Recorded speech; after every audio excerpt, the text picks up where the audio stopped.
بسم اللہ الرحمن الرحیم الصلاۃ والسلام علیکہ یا رسول اللہ صلی اللہ تعالی علیہ وسلم۔ میرے بھائیوں اور میری بہنوں، آج ہم جاننے والے ہیں قوم بنی اسرائیل کا وہ واقعہ جس کے اندر ہمارے لیے بہت زیادہ عبرت ہے۔ وہ 12,000 لوگ جن کو اللہ رب العزت نے بندر بنا دیا تھا، آخر وجہ کیا تھی؟ کیوں اللہ پاک نے ان کو بندر بنا دیا تھا؟ دیکھو، ایک چیز ہمیشہ یاد رکھنا، اس دنیا میں اللہ رب العزت نے ہمیں جو بھیجا ہے تو مقصد اس نے واضح طور پر بیان فرما دیا، وَمَا خَلَقْتُ الْجِنَّ وَالْإِنسَ إِلَّا لِيَعْبُدُونَ۔ ہم نے جن اور انسانوں کو اپنی عبادت کے لیے پیدا کیا۔ جس کام میں اللہ کی رضا شامل ہو، اللہ کی خوشنودی شامل ہو، اللہ کا ذکر ہو، وہ ساری عبادات ہے۔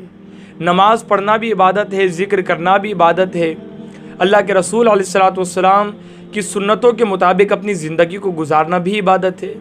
تو کمپلیٹ عبادت ہے۔ اپنی زندگی کو اللہ کے رسول علیہ الصلوۃ والسلام کی زندگی میں ڈال دو، پوری زندگی عبادت ہی عبادت ہے۔ تو بھیجنے کا مقصد یہ ہے۔ لیکن جب قومیں سرکش ہو جاتی ہے، جب قومیں راہ ہدایت کو چھوڑ دیتی ہے، جب قومیں اللہ اس کے رسول کو بھلا بیٹھتی ہے، نافرمانی کرتی ہے، تو اللہ رب العزت پھر ایسے لوگوں کو نشان عبرت بنا دیتا ہے۔ اللہ پاک قرآن مقدس میں ارشاد فرماتا ہے، ان اللہ لا یغیر ما بقوم حتی یغیروا ما بانفسہم۔ اللہ کسی قوم سے اپنی نعمت نہیں بدلتا جب تک وہ خود اپنی حالت نہ بدل لے۔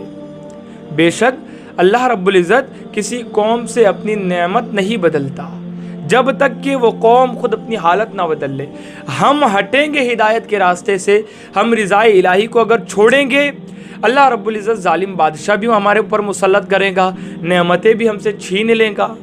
یہ ہمارے ہاتھوں کی کمائی ہے۔ جن غلطیوں کے اندر ہم ملوث ہوتے ہیں، اللہ رب العزت پھر ہمیں اس کا بدل بھی عطا کرتا ہے اسی حالت میں۔ اگر ہم اللہ کی نافرمانی کریں گے اور پھر سوچیں گے کہ اللہ نعمتوں سے نوازے، تو یہ تھوڑی ہوگا، یہ کیسے ہو سکتا ہے؟ تو اسی طریقے کا کچھ معاملہ قوم بنی اسرائیل کے ساتھ پیش آیا تھا، جس کو اللہ رب العزت نے سورہ بقرہ کے اندر بھی بیان کیا، اور اسی کے ساتھ ساتھ اللہ رب العزت نے سورہ اعراف کے اندر بھی اس کو بیان کیا۔ سورہ بقرہ کے اندر اللہ فرماتا ہے، وَلَقَدْ عَلِمْتُمُ الَّذِينَ اعْتَدَوْا مِنْكُمْ فِي السَّبْتِ فَقُلْنَا لَهُمْ كُونُوا قِرَدَةً خَاسِئِينَ۔ اور بے شک ضرور تمہیں معلوم ہے تم میں کہ وہ جنہوں نے ہفتہ میں سرکشی کی، تو ہم نے ان سے فرمایا ہو جاؤ بندر دھتکارے ہوئے، وہ ہو گئے۔ معاملہ کیا تھا؟ معاملہ یہ تھا کہ قوم بنی اسرائیل اس وقت ان کے پاس اللہ رب العزت نے جن نبی کو بھیجا تھا وہ حضرت داؤد علیہ السلام تھے، جو کہ سمندر کے کنارے ایلا نامی گاؤں میں رہتے تھے۔ اللہ رب العزت نے ان کو آزمانا چاہا، اور اللہ آزماتا ہے بندوں کو، وہ نعمتیں دے کر بھی آزماتا ہے، نعمتیں لے کر کے بھی آزماتا ہے۔ کئیوں کو نعمتیں دے کر آزماتا ہے، کئیوں سے لے کر آزماتا ہے۔ دے کر اس طرح آزماتا ہے کہ اگر انہوں نے شکر ادا کیا، اور لے کر اس طریقے سے آزماتا ہے کہ اگر انہوں نے صبر کیا۔ شکر کرنے والوں کے بارے میں ارشاد فرماتا ہے، لئن شکرتم لازیدنکم، میں نعمتوں کو بڑھا دوں گا۔ اور صبر کرنے والوں کے بارے میں فرماتا ہے، واللہ یحب الصابرین، ہم محبت کرتے، پیار کرتے صبر کرنے والوں سے۔ تو وہ الگ الگ سچویشن میں آزماتا ہے، اور اس نے قرآن مقدس میں بھی ارشاد فرمایا، خلق الموت والحیات لیبلوکم ایکم احسن عملا۔ موت اور زندگی کو پیدا کرنے والے ہم ہیں، اور ہم نے انسان کو اس لیے اس دنیا میں بھیجا تاکہ آزمائے کون ہے جو اچھے کام کرتا ہے۔ تو آزمائیں گا اللہ پاک، اور اللہ رب العزت کی آزمائش ہونا ہی ہے۔ جس بندے کو اللہ پسند فرماتا ہے، جس کو بھلائیاں دینا چاہتا ہے، اس کو آزماتا ہے۔ اگر وہ ثابت قدم رہا تو اللہ اس کو محبوب بنا لیتا ہے، اور اگر وہ ثابت قدم نہ رہا تو وہ دھتکارا ہوا ہو جاتا ہے۔ اور سب سے زیادہ اللہ نے پیغمبروں کو آزمایا، اور سب سے زیادہ جو آزماتا ہے اپنے نیک بندوں کو، اولیاء کو، اسلاف کو، شہداء کو، صالحین کو آزماتا ہے۔ تو اللہ پاک نے اسی طرح ان کو آزمانا چاہا۔ آزمائش الگ الگ طریقے کی ہو سکتی ہے۔ کسی پر حکم اللہ رب العزت کسی پر روک لگا کر اس کو آزماتا ہے، تو کسی کو مصیبت میں ڈال کر آزماتا ہے، کسی کو بیماری دے کر آزماتا ہے، اس کی آزمائش الگ الگ ہوتی ہے. ان کو جس طریقے سے آزمایا اللہ نے، یہ خوشحال رہ رہے تھے. حضرت داؤد علیہ السلام کے یہ قوم کے لوگ خوشحالی میں اپنی زندگی کو بسر کر رہے تھے. مچھلی کا ان کا کاروبار تھا، یہ مچھلی بیچا کرتے تھے، سمندر سے مچھلی پکڑتے اور بیچا کرتے تھے. تو اللہ نے آزمانا چاہا تو ان پر روک لگا دی کہ سنیچر کے دن مچھلی کا شکار نہیں کریں گے. اور بات یہ تھی کہ سنیچر کو دریا کے اندر مچھلی زیادہ تعداد میں آتی تھی اور بہت اچھا رسپانس ان کو ملتا تھا. زیادہ تعداد میں مچھلیاں پکڑتے تھے، بیچتے تھے، کھاتے بھی تھے اس کو. سنیچر کے دن اللہ رب العزت نے مچھلی پر روک لگا دی کہ یہ سنیچر کے دن مچھلی کا شکار نہیں کر سکتے. اب جب یہ معاملہ درپیش آیا تو شیطان کہاں پیچھے رہنے والا ہے. شیطان آ گیا ایک بوڑھے کا بھیس لے کر اور کہنے لگا کہ دیکھو اللہ پاک نے سنیچر کے دن شکار کی تو مناہی کر دی ہے، تو اب ایسا کرو کہ جو دریا سے جب پانی آتا ہے تو تم کیا کرو کہ دریا کی جب لاٹ آتی ہے، موجیں آتی ہے تو پانی دور تک آتا ہے، تو تم کیا کرو کہ حوض بنا لو، چھوٹے چھوٹے تالاب کی شکل میں حوض جو آتے حوض بنا لو. جیسی وہ لاٹ آئیں گی، جیسی موج آئیں گی تو وہ موجوں کے ذریعے سے مچھی بھی بہہ کر آئیں گی اور جو تمہارے تالاب ہے اس کے اندر پانی بھی آ جائے گا، جو حوض ہے اس کے اندر مچھلیاں بھی رہ جائیں گی. اور تم ان کو سنیچر کو مت پکڑنا، تم ان کو پکڑنا جو ہے سنیچر کے دوسرے دن اتوار کو، تو سنیچر کو تمہارا شکار نہیں ہوگا. تو اب جب یہ حیلہ شیطان نے ڈالا تو 3 لوگ بٹ گئے، 3 جماعتیں بٹ گئی.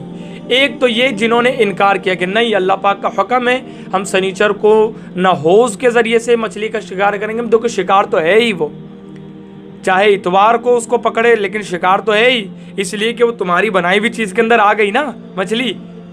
تو انہوں نے کہا کہ نہیں، اللہ پاک کا حکم ہے، ہم نہیں حوض والی ترکیب پر عمل نہیں کریں گے.